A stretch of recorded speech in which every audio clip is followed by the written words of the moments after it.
Update India TV, हर खबर सच्चाई की ओर। गुजरी ग्रामपंचायतीच्या सार्वजनिक शौचालय बांधकामावर निकृष्ट दर्जाचे काम केल्याचा आरोप। स्वच्छ भारत मिशन ग्रामीण 2024 ते 2025 अंतर्गत ग्रामपंचायत गुजरी येथे बांधण्यात आलेल्या सार्वजनिक शौचालयांच्या कामावर निकृष्ट दर्जाचे बांधकाम झाल्याचा आरोप करण्यात आला आहे। जिल्हा परिषद शाळा गुजरीच्या पटांगणात उभारण्यात आलेल्या नव्या शौचालयांमध्ये मूलभूत सुविधांचा अभाव असल्याची तक्रार स्थानिक ग्रामपंचायत सदस्यांनी केली आहे। याबाबत ग्रामपंचायत सदस्य स्वप्नील गोटेकार आणि अखिल धांदे यांनी सांगितले की नव्याने बांधण्यात आलेल्या शौचालयांचे स्वरूप जुन्या शौचालयांप्रमाणेच असून काम निकृष्ट दर्जाचे करण्यात आले आहे।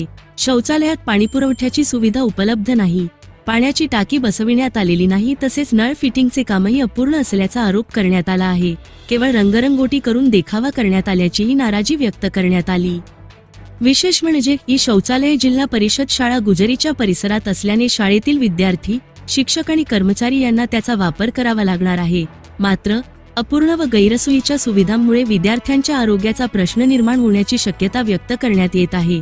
या प्रकरणी ग्रामपंचायत गुजरीच्या ग्रामसेविका व सर्व सदस्यांनी तातडीने लक्ष घालून शौचालये वापरण्यायोग्य करावीत, तसेच आवश्यक सुविधा पूर्ण करून काम लवकरात लवकर सुरू करावे अशी मागणी करण्यात आली आहे।